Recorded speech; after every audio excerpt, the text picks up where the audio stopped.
I just want to talk about some brief financial planning thing real quick. I got a question the other day, and I figured like people might not know. So the difference between mutual funds, index funds, and ETFs. It's a good question.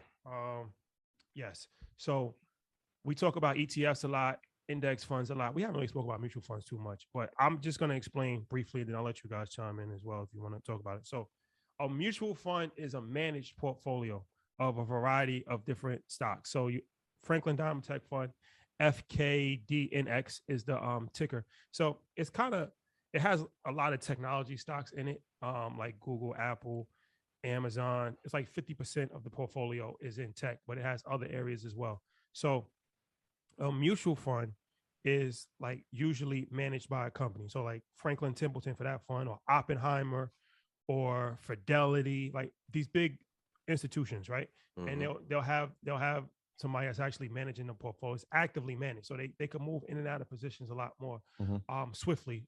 We'll talk about what an index fund or ETF. The knock on mutual funds is that since it is actively managed, there are fees attached to it that the others don't have.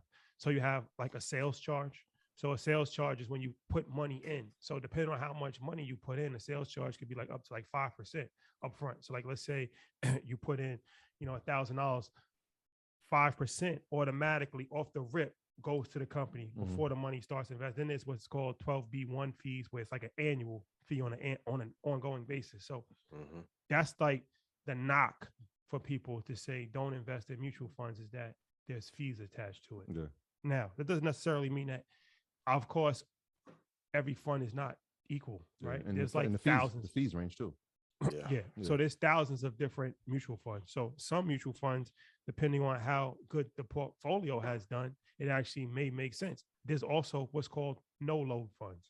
It's like Vanguard. They have no load funds where like the sales charge and load, they don't actually implement that. So it's a lot cheaper. So that's another alternative as well. But the main difference is that somebody's actually actively managing it. Then you have the index fund. So the index fund in episode 44, Wall Street Trapper, it's a legendary episode. Check it out. Check it out. And I like his analogy that he gave when he was like, that we talk about the ETFs and the index funds, is the index fund is like buying a whole grocery store. Like you go into Costco's and you just get everything. Give me one of everything, right? And then you just have like a chip, you have a banana, you have a pineapple, just have a little bit, you have everything, right? And so it's like the S&P 500, right? Standard & Poor's 500, where it's not every single stock on the stock market, but it's 500 stocks. And 500 stocks from all different areas, all different sectors. So the theory with the index fund is that it's the safest play because you're not picking one particular stock, you're not picking an industry, you're picking broad range stocks from all different industries. And, as the S&P goes up, that means the stock market usually as a whole goes up, because the S&P 500 is a microcosm of the stock market. As it goes down, then the stock market goes down. So that's why they say, like, people like Warren Buffett, like, just buy index funds, nothing else. Don't ever buy individual. Two indexes. Easy. And then ETF. So an exchange traded fund. So how Ian talks about it, where he talks about the all-star team. Trap made a reference going back to the grocery store of aisle in the grocery store. So like in that grocery store, you have like the Mexican aisle, right? then that's a specific aisle just for that type of food, right? Or you have an ice cream aisle, or you have, a dairy aisle, stuff like that. So now with the ETFs, you can get more specific. So it's like you have QQQ, which is a technology ETF, right? Or you have XLY, which is a consumer discretionary ETF, right? Or XLF, which is a financial, which is financial companies. So this allows you to invest. Now, the difference between that and the mutual funds is that they're not actively managed in the same way that the mutual funds are actively managed. So the fees and the cost are lower, but they do have flexibility to make changes over the course of time. It's just not as actively managed as a mutual fund. Right. So that's like a 5-minute tutorial on how to invest. That's like, all of those are passive ways to invest, where you're not actually investing the money yourself, right? Somebody else is investing it for you, whether it's with the S&P 500, whether it's with the ETFs, whether it's with the mutual funds. This is a way for, especially, people that are not confident picking stocks themselves. And most of the time, most people are familiar with this type of situation through their 401ks. Because if you have a 401k, it's usually being managed by a mutual fund company. Fidelity manages a lot of 401ks. And in that, they'll have like Fidelity large cap, Fidelity small cap, Fidelity international.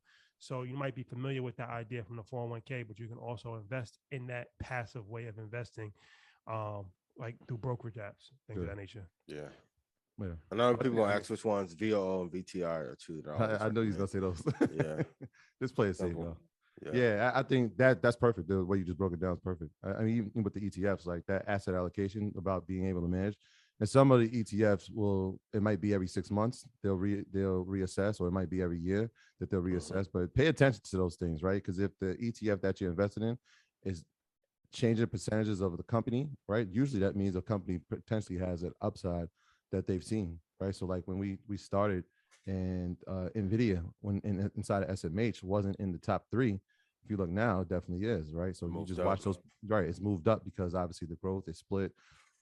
They see the forward trajectory of the company. So pay attention to those things. Go ahead, Ian. And then you're gonna see real shortly, boy, they're gonna get moved down. You know, like if I play, like if we had a team, right?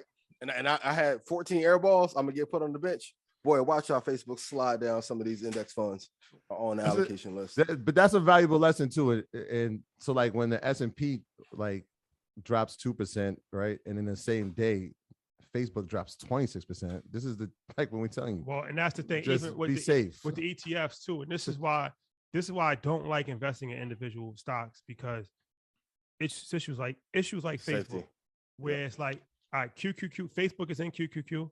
Facebook is also obviously, a standalone stock. So when Facebook fell 25% in one day, QQQ might have felt like maybe 3%. Like, you know what I mean? So it's buffered because like Facebook, I don't know how, I think it makes up like 8% of the portfolio. So of course, when it skyrockets, you're not going to get that same momentum on the upside. Yeah. But on the downside, it's a more controlled situation, because one company is not going to drag down the whole entire portfolio. Yep. At least if it's a good ETF. So, and also if you guys invest in the top 5 stocks, please write this down. You'll be safe. Like when you start to go through 15 through 40, you have a little bit more risk. The top 5 are there for a reason. Facebook was not in the top 5. Yeah, 3.7% inside of QQQ. My graduates from my school being Forbes, bag drop. Bag drop. Mic drop, bag drop. Bag drop.